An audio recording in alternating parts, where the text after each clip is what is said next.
We're thrilled today to dive into the topic of self-love, body positivity, and diet culture today with our guest, Alana. Alana is vulnerable and open with us as she shares how she's come to understand and love her body. Camp is a place where we talk often about healthy relationships and what is more important than the relationship we have with our body and ourselves. Come and join us as we learn more about this important topic. We do want to offer a content warning today for a brief discussion of eating disorders. Please take care of yourself, friends.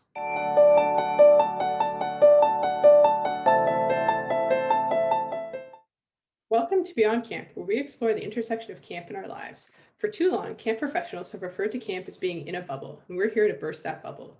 We know that camp intersects with every aspect of our lives, and we're excited to delve into those. We're your hosts, Rachel Kent. My pronouns are she, her. And I'm Cassie Bloy. My pronouns are also she, her. We're here to go beyond camp with you today. As a reminder, please subscribe to this podcast wherever you're listening, and be sure to check out the show notes at gocamp.pro/beyondcamp. Now, let's get started. Today, we're diving into the topic of body positivity, self-love, and diet culture at summer camp. We're grateful to have our guest, Alana, joining us to share her perspective and understanding of this with us. Alana grew up going to summer camp, loving every minute. She has over 6 years in year-round camp leadership, including staff training, recruiting and development, volunteer management, special event planning, program development, and user group recruiting. It sounds like she's done everything there is to do. She has served as assistant camp director at Camp Cherith of Western New York and Camp Hantessa in Boone, Iowa, and is currently looking for her next camp opportunity. Alana lives outside of Rochester, New York with her 2 dogs and is a telecounselor for 211 Lifeline, a program that provides information and referral for human services and crisis counseling/suicide prevention counseling. Welcome. We're so excited to have you. Thank you. I'm so excited to be here. Alana even tweeted about how excited she was to be here, everybody. That's how we Mhm. can do this. This is apparently we're thrilled that we're the type of podcast that people tweet about now. Fabulous. Well, we love to start by asking our guests how they identify. And the reason we do this is because we just think it's so important that we start to normalize this language, that this language starts to become something that we use in everyday conversation to talk about different aspects of our lives, and not just certain topics. So if you're willing, I'd love for you to share a few words with our listeners about how you identify. Yeah, definitely. Thank you. So my pronouns are also she, her. I identify as a fat bisexual woman and an intersectional feminist. Awesome. Thanks so much for sharing that. I really appreciate it. We're going to dive into sort of how those intersect for you as a camp pro and privilege and all that. But I was wondering if you'd be willing to expand on a couple of those items. And I first want to touch on the word fat. And I just want to clarify for our listeners that Alana and Cassie and I had a conversation around this word, and I checked in to make sure that this was a word that she was comfortable with us using. Because that's a really important thing to respect, that not everybody identifies with that word. Mhm. And I was wondering if you'd be willing to sort of share your thoughts around that and what that means to you. Yeah, definitely. So I kind of always grew up as in a larger body and was always kind of told, oh, you're not fat, you're not fat. Don't worry, you're not fat. And so in the last, few years, I've sort of realized that I am fat and there's nothing bad about that. Doesn't mean that I am any, less capable of doing things. And so I've really, learned to kind of retake that word. And so that's why I'm happy to identify as that, and just happy to kind of reclaim that as part of my identity right now. I appreciate you sharing that because I think there's such a negative connotation around that Mhm. word. It's been used like in such a derogatory way as a slur for a long time. It still continues to be in a lot of ways. So I appreciate you sharing sort of your thought process about that and being so open about that. You also noted that you are a feminist and an intersectional feminist specifically. Can you explain or elaborate on why you use those 2 words together versus just saying that you're a feminist? Mhm. Yeah, so I think it's important to acknowledge kind of in the feminist movement or movements that white women I am a white woman, have kind of always had the upper hand in these movements. And so by acknowledging the intersectionality of life, basically, I want to be aware of the ways that our other identities also intersect with, being women or being people, really. So intersectionality, looks at ableism and racism, also in a feminist lens as well. Mhm. I really like that because I think that there's a lot of times where white women are like, oh, like that issue is like dealt with. Like we have moved past that and like we're on to the next issue. And folks who have other identities are like, wait, no, hold on. Like this space is still not open to me or available to me or safe for me. So I think that's a really important distinction to make there. Yeah, I'm like thinking about all of it, and there's all these different components that each person identifies with, and how it just really kind of all compiles together as well to create this one being. But for all of us here, we've all been camp pros or are camp pros or navigating the space between camp and something else. Mm-hmm. How do you find your identities intersect with being a camp pro? How does that become part of you? Yeah. So I think, the Women in Camp Summit kind of brought forth the challenges of being a camp pro that identifies as a woman. And so like things like, different expectations than our coworkers, unequal pay, those types of things. And I think, you know, going kind of adding on to that as a person in a larger body, there's also kind of those added stigmas or, um, different expectations that are put on people. So, there are a few different studies that suggest that people in larger bodies also get paid less. We are more likely to get let go of positions or less likely to find jobs. And then I think specifically in camp, for a very physical field, a lot of times there is this, stigma or assumption that I won't be able to do, or I won't be willing to do some of the more physical parts of the job. And, those are some things that I really love about being at camp. I love teaching, I love training lifeguards, and I love going canoeing. And I love those days at camp where we all like go to camp in our work clothes and like, move around bunk beds or do whatever you need to do. And so I think, those things, those are definitely some ways that my identities kind of intersect at camp. I wanted to pop in here just for a second to thank you about speaking about this because I want to acknowledge my privilege here in the space that I have thin privilege or straight size privilege, depending on the wording that you want to use there. And so this isn't an experience that I've lived out before. And so I just wanted to acknowledge that and thank you for sharing this already and for the conversations we're going to have. Yeah, thank you. Yeah, Rachel's so good at that. Like props for acknowledging all the people. I really like how you were phrasing that and how you identified that, there's these things that we encounter as, women, as we all are sitting here identifying as women, but also, that there's these other gaps for people who identify as fat, and that those exist in camping. So that's not something that I had ever even thought about being a thing. Mm-hmm. We're pretty like, I say it as it is. I didn't know that was a thing.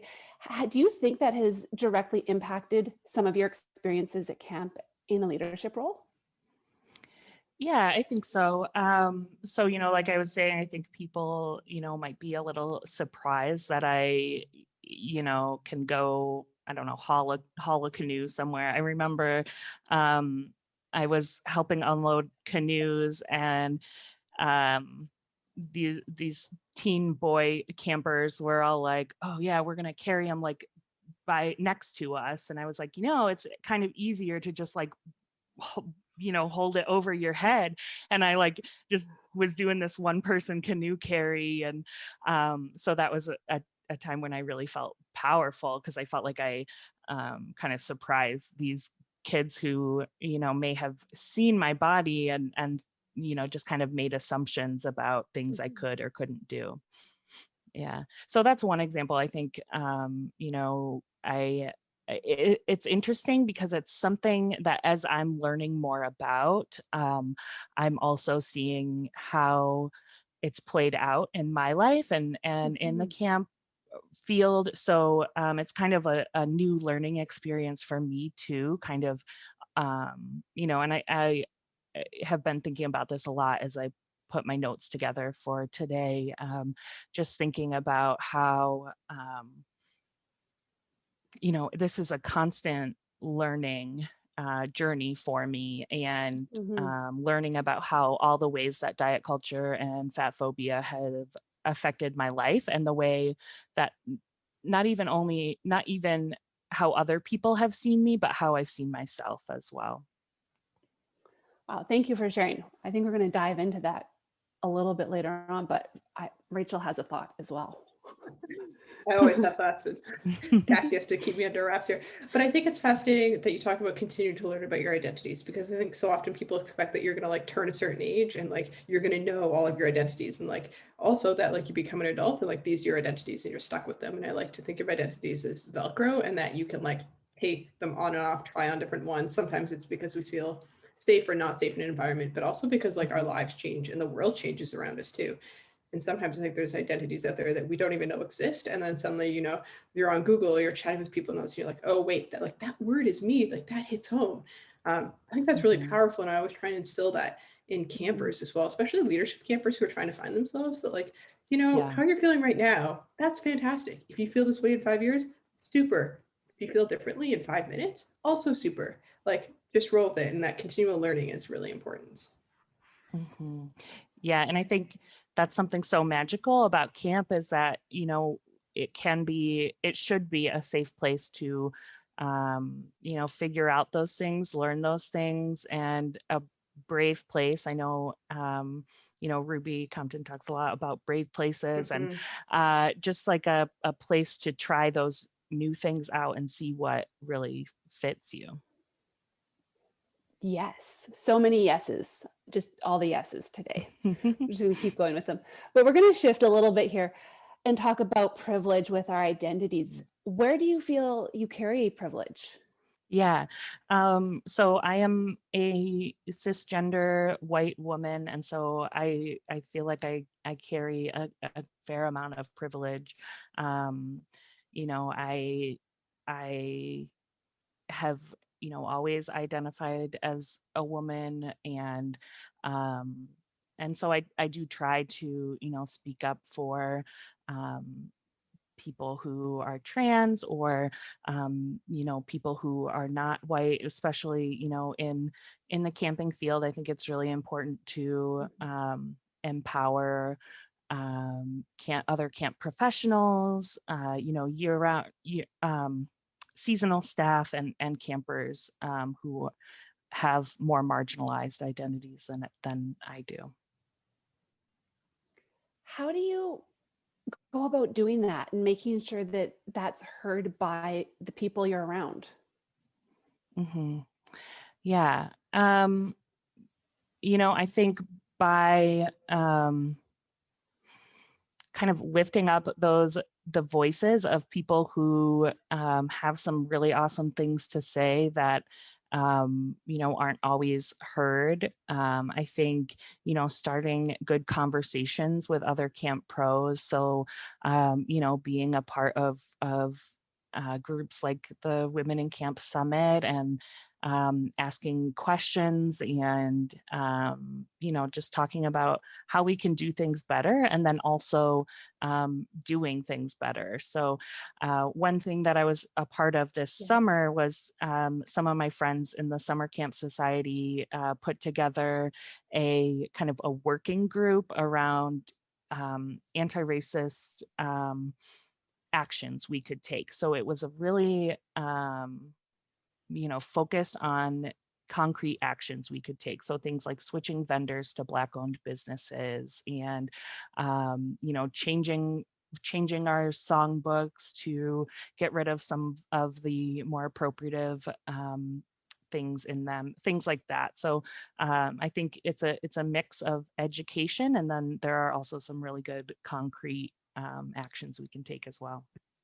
I really, really like that it wasn't just like, here's some thoughts and some education, but actually took it to that next level of like, here's what we can do right now. Mm-hmm.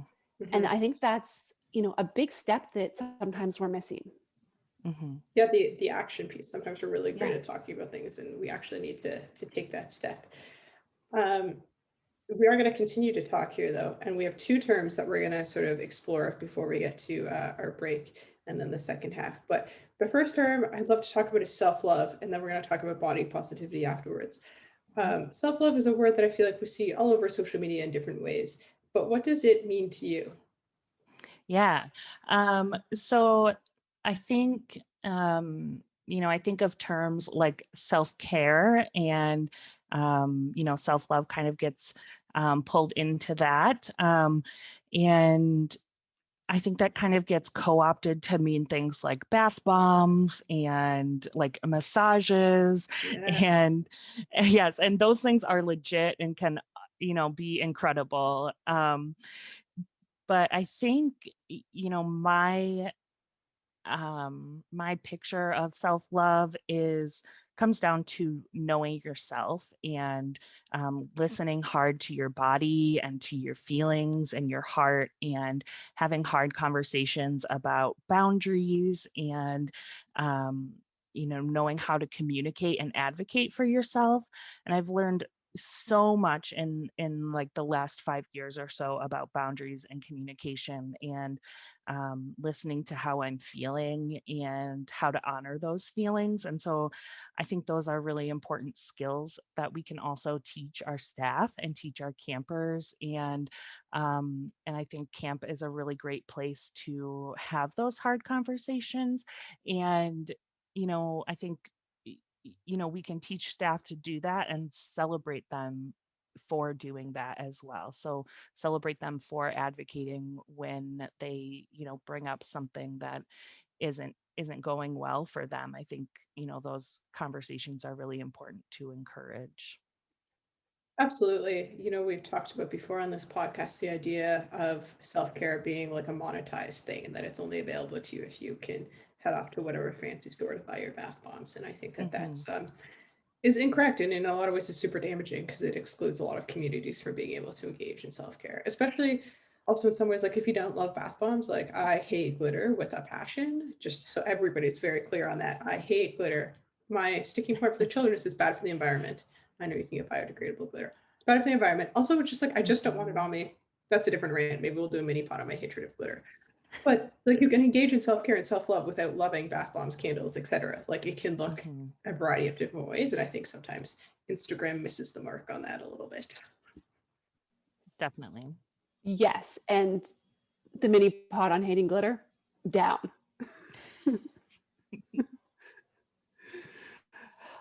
So I love your definition, Alana, of self-love. It really kind of honors every part of your person. Hmm. And but we want to go a little bit further. So what about body positivity? What does that mean to you? Hmm. Yeah. So I think, so basically, to give a little background of the body positivity movement was started by fat Black women, and has it's kind of always been intended for fat women as a space to basically say, we're here, we're beautiful, and all bodies are good. And um, so for me, body positivity has been about learning how to stop trying to shrink my body. Because my whole life I've been told that I need to take up less space, that I need to shrink my body. So body positivity, has been about learning how to not do that, and that it's okay to not do that. Um, and and also to appreciate where she is now and how she moves me through life. And um, so this journey has really been about unlearning diet culture and figuring out what food I like to eat and what clothes I like to wear. I fell in love with crop tops this summer and bikinis this summer. Like, I had never really been comfortable in them. And I, found that to be a really freeing thing, to just, here I am in my body wearing clothes that everybody else wears and feeling comfortable and having fun and looking awesome. So, um, so yeah, so it's really unlearning the idea that, because I'm fat, it doesn't mean that there are, you know, doesn't mean that I can't do certain things. Mm-hmm. And so I think, it's important for me to say that I believe that body positivity is about unlearning internalized fat phobia. So in many cases, for people in smaller bodies, it may, look like appreciating your body. Definitely, I want that for people. But I also think it should look like appreciating bodies of people who have different larger bodies too. And I just kind of as like an aside, I really want to plug the work of Dr. Sabrina Strings, who is really incredible. And she's done a lot of work studying the origins of fat phobia. And so like diet culture and the desire to shrink our bodies is really rooted in racism, basically. So early race scientists started pathologizing fatness when they saw fat Black and Indigenous people. So I think that's really important also to mention.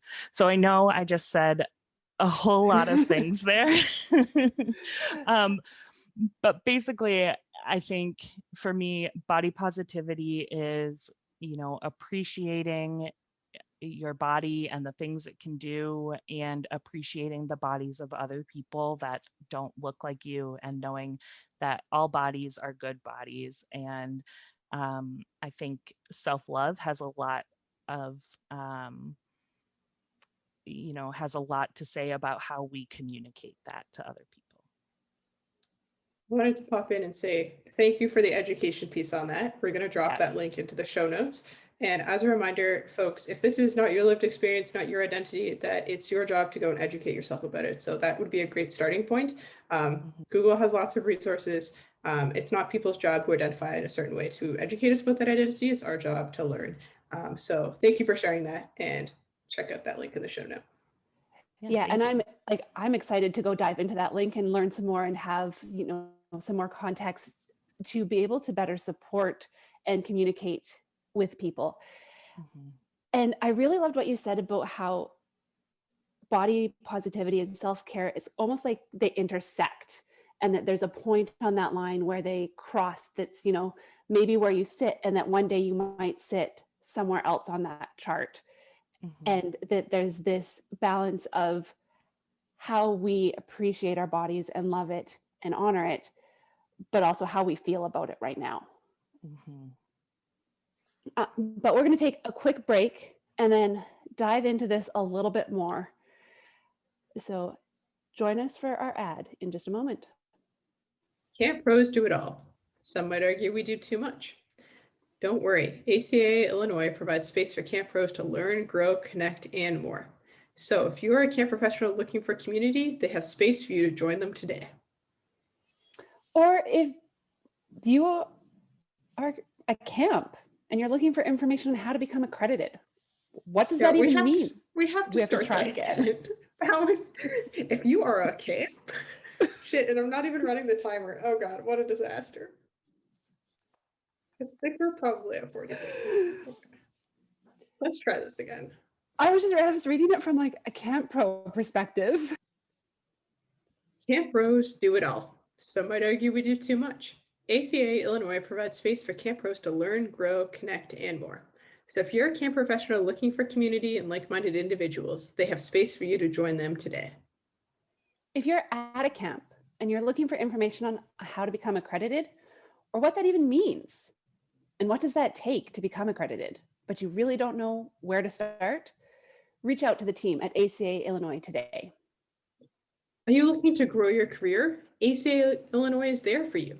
They can get you connected, provide you with professional development, and help you become an all-around better camp pro, which is what we all want. Or are you looking for ways to give back? ACA Illinois has a strong history of connecting with their communities and helping out others.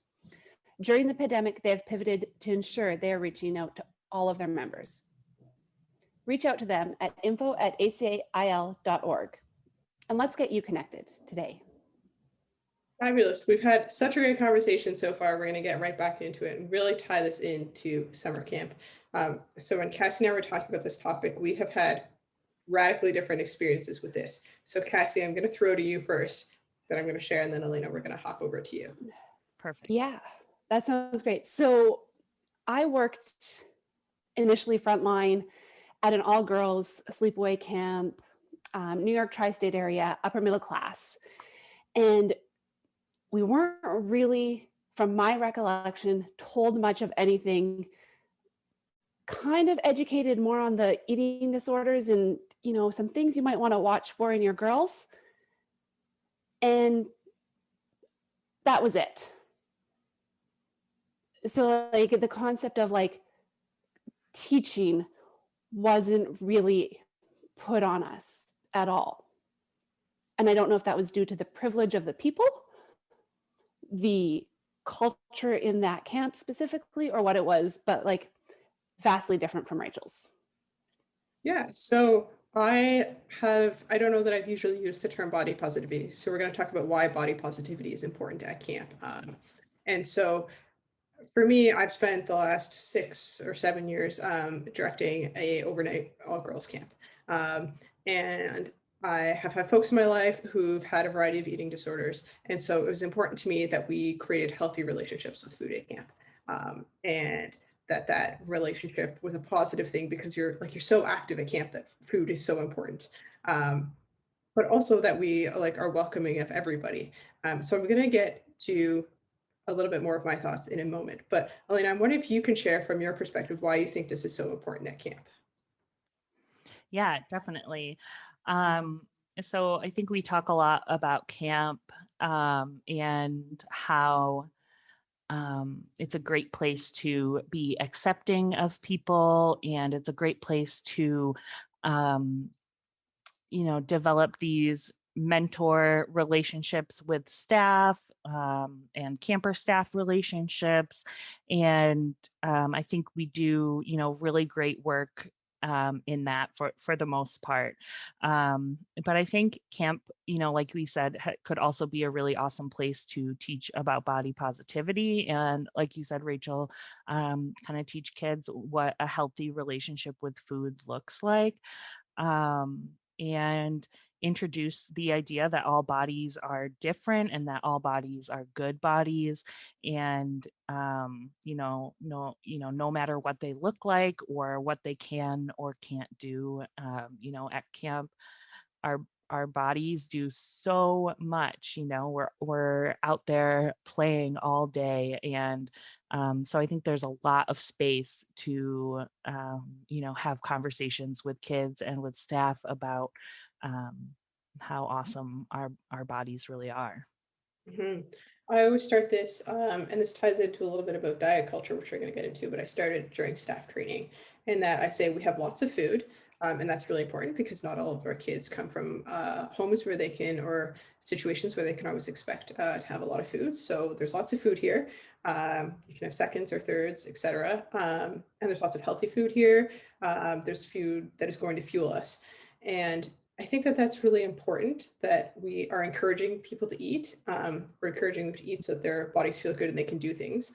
And And I use the phrase healthy, and I'm catching myself here because I think I often say it's wonderful when you want to eat Fruit Loops and like that's your go-to, or cake. I was just explaining before the show that I made myself a cake this weekend because I wanted cake. So here we are, made myself a cake.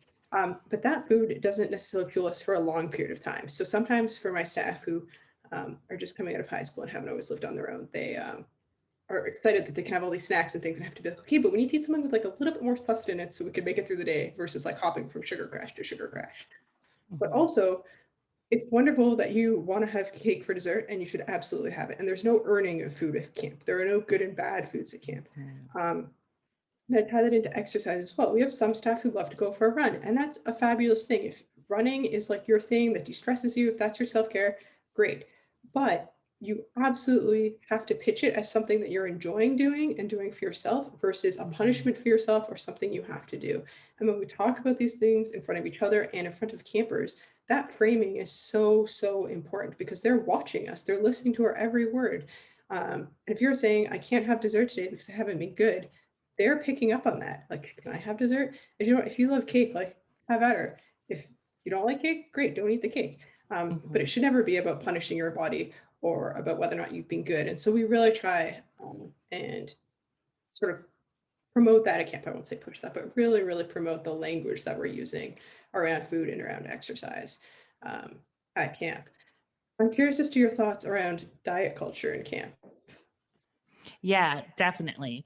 Um, I think I resonate with a lot of what you were saying. I when I grew up going to camp, that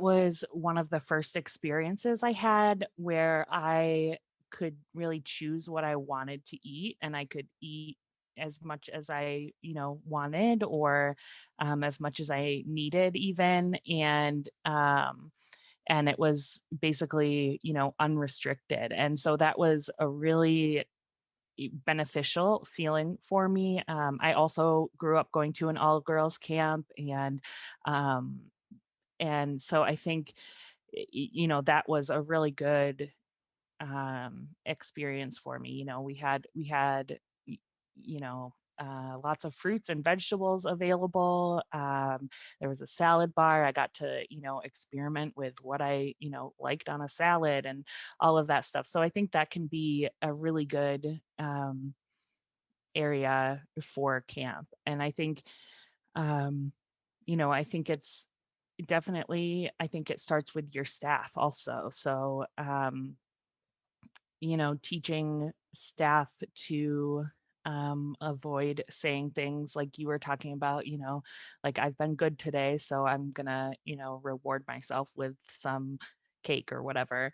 I think that's really important. And I think it's important to, let kids know that they're the experts on their bodies also. So teach staff to um, listen to kids when they say they're hungry, and that they know, what they, um, when they need to eat, basically. So I think that's important as well.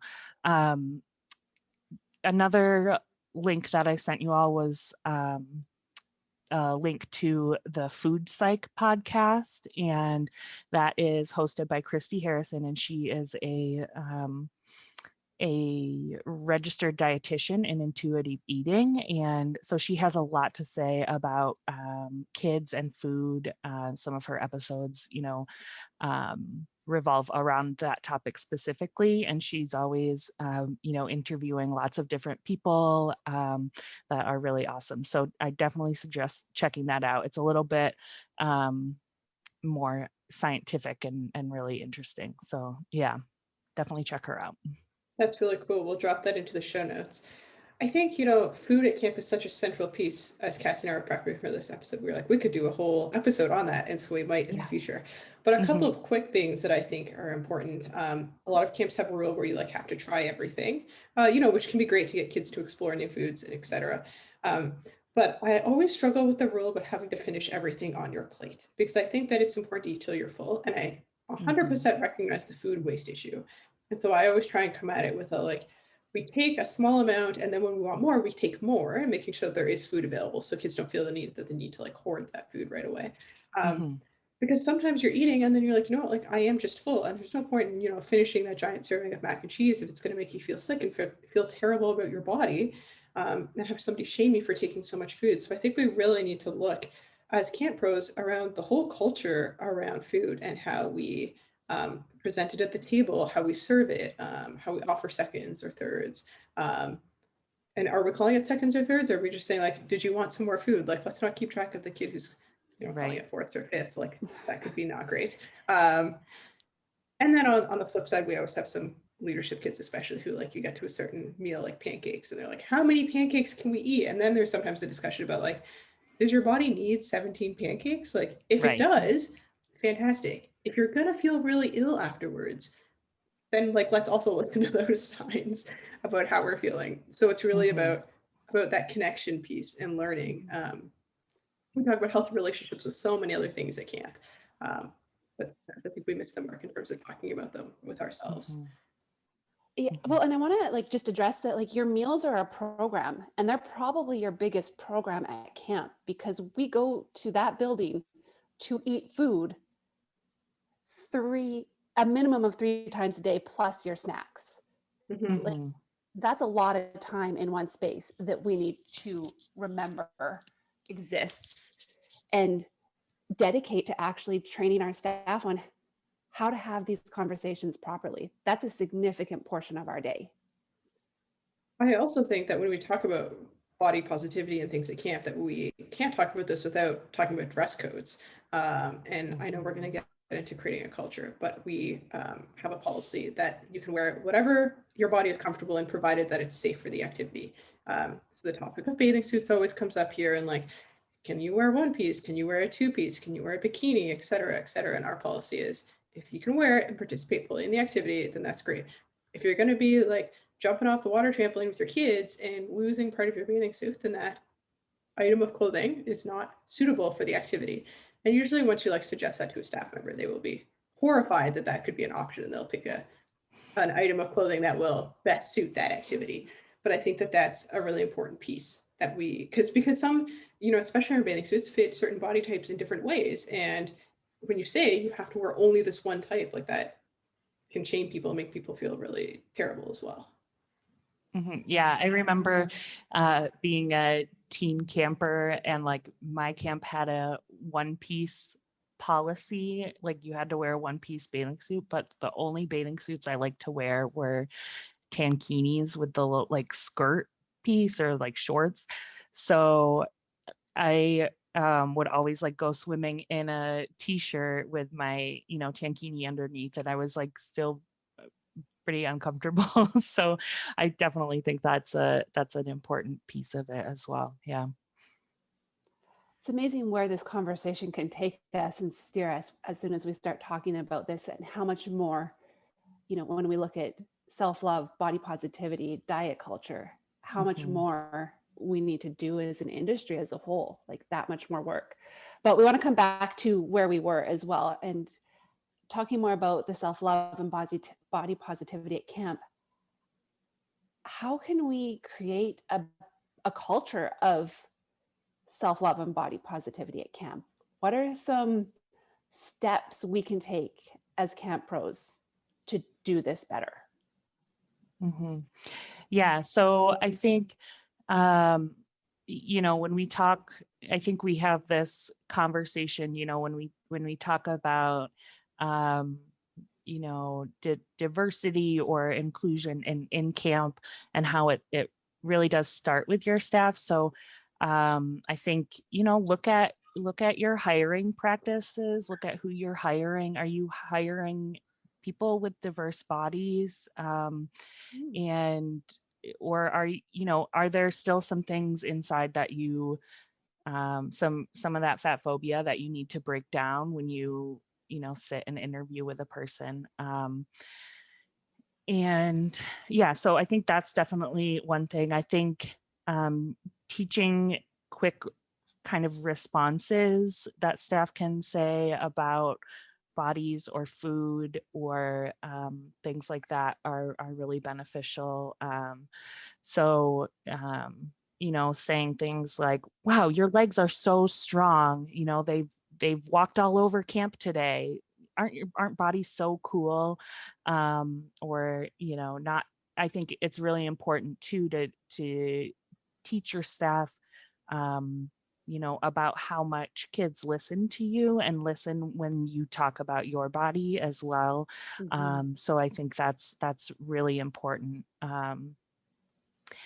And I think, another thing is to be size inclusive in your programming. So think about the sizes of harnesses you have. Do you have more than enough, extra large harnesses?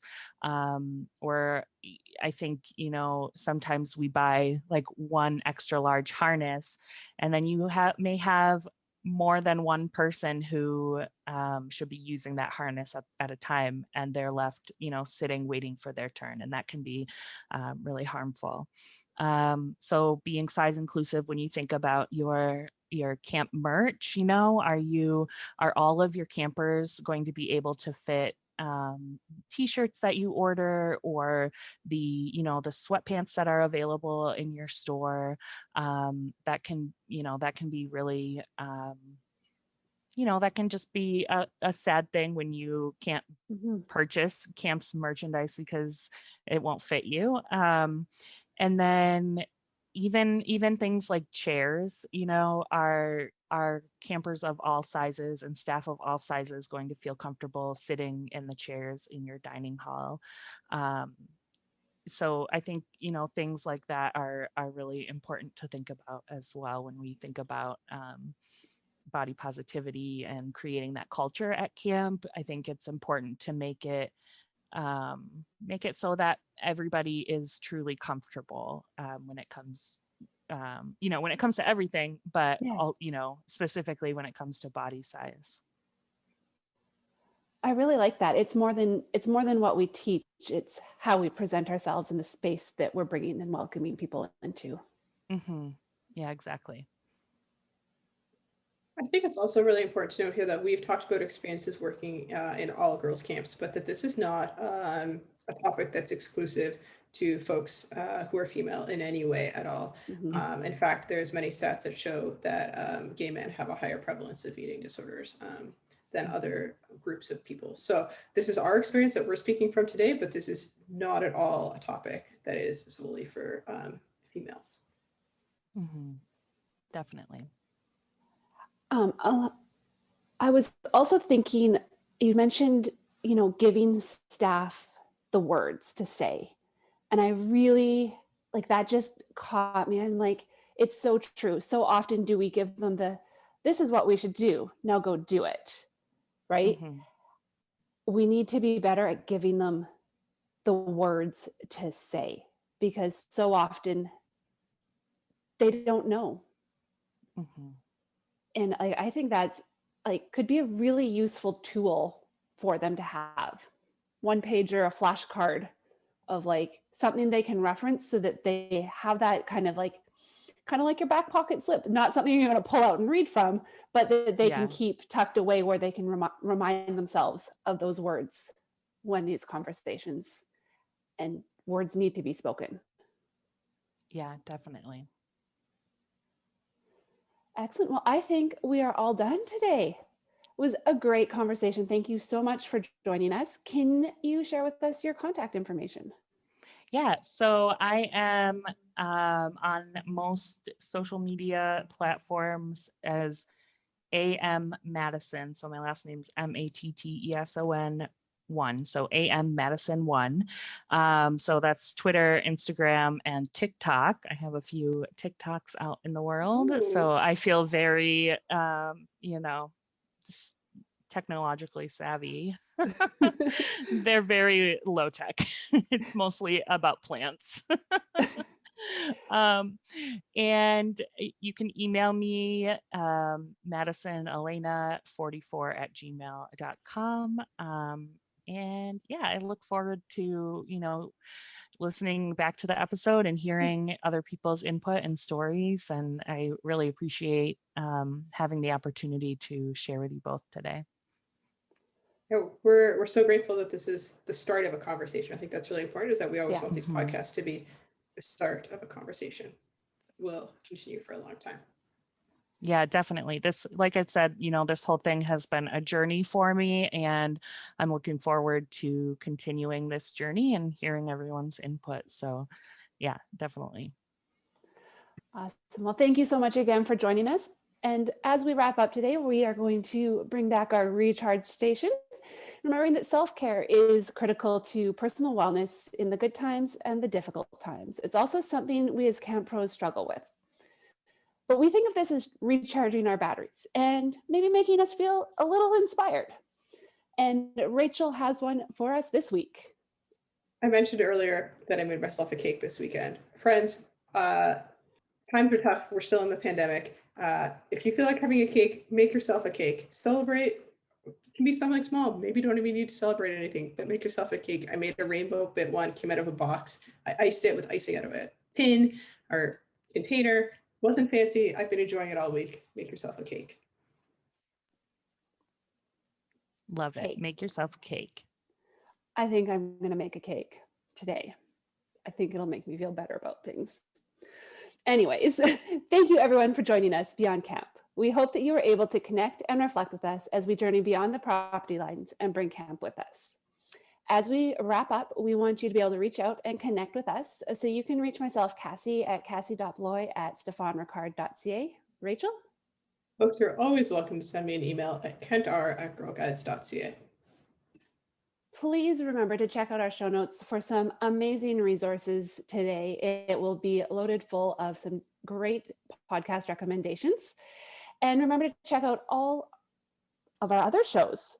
We've been pumping out material a lot lately, it feels like. And there's a lot of more fun topics and exciting topics to come. Another thank you to Alana for joining us today and having this conversation about self-love and body positivity, and to this team at Go Camp Pro for holding space for these conversations to happen. To the team at ACA Illinois for their sponsorship and support of us, and to our producers, Matt and Jotham, for making this sound amazing every week. And to you, our listeners, for listening. You keep us going forward. Beyond Camp is part of the Go Camp Pro podcast network. Check out all our other podcasts at gocamp.pro/podcasts. Go well and safely, friends. We'll see you next week.